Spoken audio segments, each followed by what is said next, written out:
সময়টা মোটেও ভালো যাচ্ছে না ইরানের। দেশটির পেছনে আঠার মতো লেগে আছে যুক্তরাষ্ট্র। তবে কথাই বলে না, বিপদে বন্ধুর পরিচয়, সেই কথার সঙ্গে মিল রেখেই বিপদে বন্ধুত্বের আসল পরিচয় দিল রাশিয়া ও চীন। কিভাবে, তার বিস্তারিত জানাতে ইনসাইড স্টোরিতে আপনাদের সঙ্গে আছি আমি আফরিন মৌ।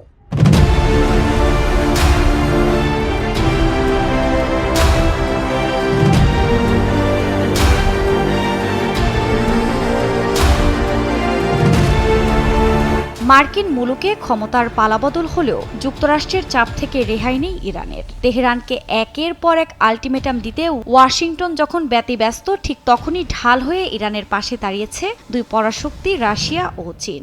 এমন পরিস্থিতিতে ইরানের পরমাণু ইস্যুতে কোন পথে হাঁটবে বিশ্বমোড়ল যুক্তরাষ্ট্র, কিভাবেই বা চুক্তিতে পেজিশকিয়ান প্রশাসনকে রাজি করাবে ট্রাম্প, তা নিয়ে যেন চিন্তায় মার্কিন প্রশাসন।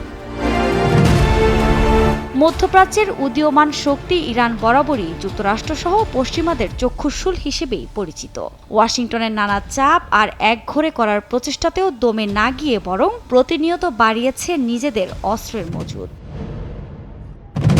Centre for strategic and international studies CSIS এর মিসাইল থ্রেট প্রজেক্টর 2021 সালের রিপোর্ট অনুযায়ী বিভিন্ন রেঞ্জের হাজার হাজার ব্যালিস্টিক এবং ক্রুজ ক্ষেপণাস্ত্র মজুদ আছে ইরানের কাছে। তবে যুক্তরাষ্ট্রের একজন শীর্ষ সামরিক কর্মকর্তা 2023 সালে কংগ্রেসকে জানিয়েছিলেন, ইরানের কাছে 3000-এর বেশি ব্যালিস্টিক ক্ষেপণাস্ত্র রয়েছে। ব্যালিস্টিক ক্ষেপণাস্ত্রের ট্র্যাজেক্টরিগুলো সেগুলোকে পৃথিবীর বায়ুমণ্ডলের সীমানার বাইরে নিয়ে যায় এবং ওয়ারহেড পেলোড রকেট থেকে আলাদা হওয়ার পর তা লক্ষ্যবস্তুতে আঘাত করে। এছাড়াও অত্যাধুনিক সব অস্ত্র দিয়ে সুসজ্জিত রয়েছে ইরানের অস্ত্রের ভাণ্ডার। তবে ইরানের বিষয়ে যুক্তরাষ্ট্রের মাথা ব্যথার মূল কারণ দেশটির পারমাণবিক কার্যক্রম।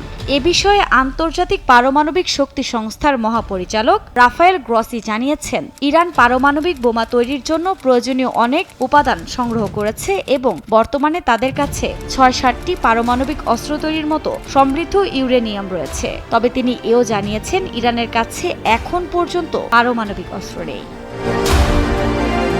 কিন্তু কে শোনে কার কথা? যুক্তরাষ্ট্রের প্রেসিডেন্ট ডোনাল্ড ট্রাম্পের একটাই কথা, ইরান তার পারমাণবিক কার্যক্রম চালিয়ে যেতে পারবে না। যদিও ইরান স্পষ্ট জানিয়েছে, তাদের পারমাণবিক সক্ষমতা মোটেই ধ্বংসাত্মক উদ্দেশ্যে নয়, বরং সমৃদ্ধি ও শান্তি তাদের একমাত্র লক্ষ্য। তবে এই সহজ বক্তব্য মানতে নারাজ কথিত শান্তির বার্তাবাহক মার্কিন প্রেসিডেন্ট ডোনাল্ড ট্রাম্প। বেপরোয়া ট্রাম্প ইরানকে হুমকি দিয়ে বলেছেন, যদি দেশটি পারমাণবিক কর্মসূচিতে ওয়াশিংটনের সঙ্গে কোনো চুক্তিতে না পৌঁছায়, তবে যুক্তরাষ্ট্র সর্বোচ্চ কঠোর সামরিক সিদ্ধান্ত নেবে, অর্থাৎ বোমা হামলা চালাবে। বিশ্বমোড়ল যুক্তরাষ্ট্র যখন দিচ্ছে ইরানকে একের পর এক হুমকি, ঠিক তখন চুপ করে বসে থাকেনি ইরানের বন্ধু রাষ্ট্র রাশিয়া ও চীন। এই দুই শক্তিশালী রাষ্ট্র বিশেষ বার্তায় যুক্তরাষ্ট্রকে বুঝিয়ে দিয়েছে, ইরান একা নয়। ইরানের পারমাণবিক কর্মসূচি নিয়ে বিশ্বজুড়ে কূটনৈতিক টানাপোড়েনের মাঝে সরব রাশিয়া। সম্প্রতি ক্রেমলিন জানিয়েছে, তারা ইরানের পাশে আছে।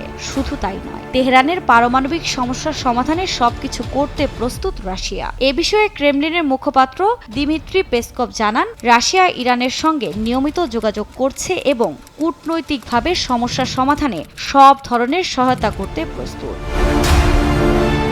কিন্তু প্রশ্ন হচ্ছে, এই ঘোষণার পেছনে রাশিয়ার উদ্দেশ্য কি? রাশিয়া কূটনৈতিকভাবে ইরানকে সহায়তা করতে আগ্রহী, যা পশ্চিমা দুনিয়ার সঙ্গে তাদের বিরোধের একটি অংশ।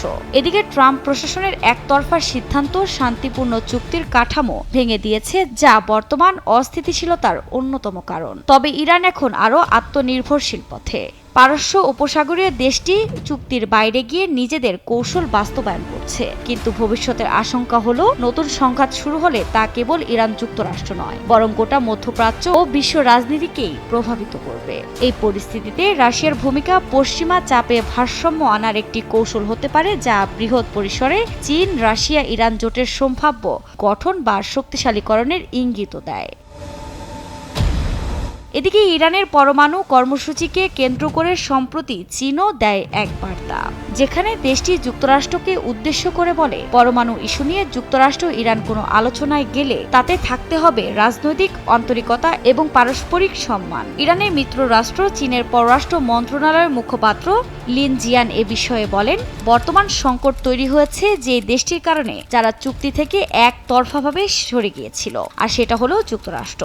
এখন তাদেরই উচিত রাজনৈতিক আন্তরিকতা দেখানো এবং বল প্রয়োগের কৌশল পরিহার করা। চীন আরও জানায়, তারা সব পক্ষের সঙ্গে সংলাপ চালিয়ে যাবে, শান্তিপূর্ণ সমাধানকে উৎসাহিত করবে এবং যত দ্রুত সম্ভব কূটনৈতিক সমাধানের পথে এগোতে কাজ করবে। অবশেষে পরমাণু ইস্যুতে আলোচনার জন্য ওমানে দেখা হলো যুক্তরাষ্ট্র ও ইরানের প্রতিনিধিদের, তবে তা পরোক্ষভাবে। কি ঘটলো সেই বহুল আলোচিত সংলাপে? যুক্তরাষ্ট্র কি তার হুমকি থেকে সরে দাঁড়ালো, নাকি ইরান কি মেনে নিতে হলো যুক্তরাষ্ট্রের শর্ত? বহুদিন ধরে চলা পাল্টাপাল্টি হুমকির পর গত 12ই এপ্রিল ওমানের রাজধানী মাস্কটে মুখোমুখি হয়েছিল ইরান ও যুক্তরাষ্ট্র।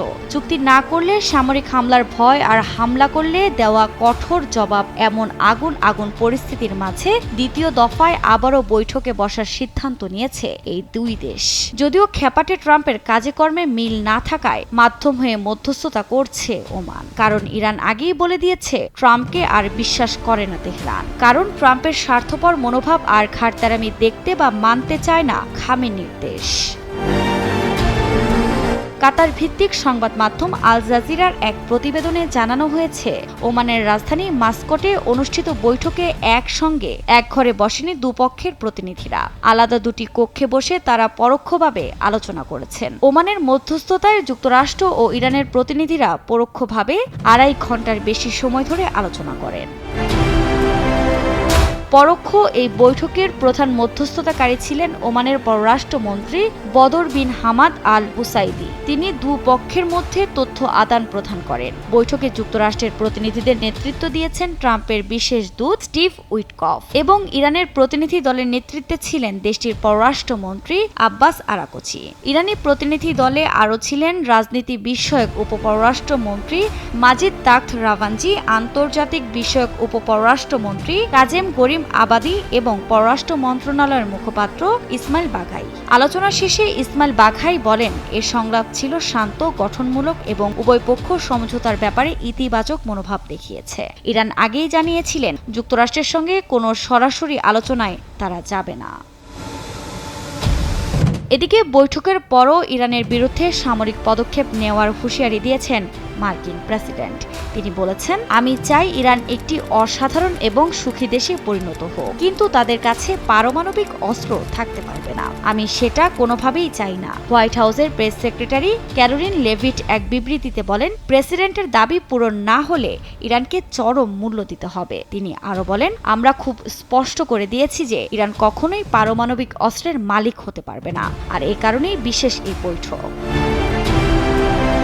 এদিকে ইরানের পররাষ্ট্রমন্ত্রী আব্বাস আরাকচি জানিয়েছেন, উভয় পক্ষ সমঝোতার পথে এগোতে চায়। আমরা কেবল আলোচনার জন্য আলোচনা চাই না, প্রয়োজন হলে আগামী সপ্তাহেও আলোচনা চলবে। তবে ওয়াশিংটনের প্রতিক্রিয়া এসেছে আরও সংক্ষিপ্তভাবে। প্রেসিডেন্ট ডোনাল্ড ট্রাম্প বলেছেন, আলোচনা মোটামুটি ভালোই চলছে।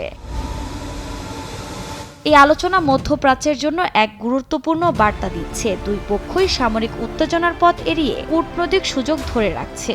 বিশেষজ্ঞরা বলছেন, যুক্তরাষ্ট্র ও ইরানের মধ্যে পারমাণবিক কর্মসূচি, নিষেধাজ্ঞা এবং আঞ্চলিক নিরাপত্তা ইস্যুতে দীর্ঘদিনের জটিলতা এখন বহাল থাকলেও ওমানের মধ্যস্থতায় এই আলোচনার ধারাবাহিকতা ভবিষ্যৎ সমঝোতার একটি ক্ষীণ আশার আলো দেখাচ্ছে। বাকিটা বোঝা যাবে 19 এপ্রিলের পর। বহু হুমকি পাল্টা হুমকির পর পরমাণু ইস্যুতে যুক্তরাষ্ট্র ইরানের পরোক্ষ আলোচনা কিছুটা বাস্তবে রূপ পেল, যদিও এখনো কোনো সিদ্ধান্তে পৌঁছাতে পারেনি দেশ দুটি। তবু এ আলোচনা উত্তপ্ত মধ্যপ্রাচ্যে কিছুটা শান্তি ফেরাবে, নাকি ট্রাম্পের খামখেয়ালিপনার স্বভাব আবারও ডোবাবে সবকিছু? তা জানতে পুরো বিশ্বকে করতে হবে আর একটু অপেক্ষা।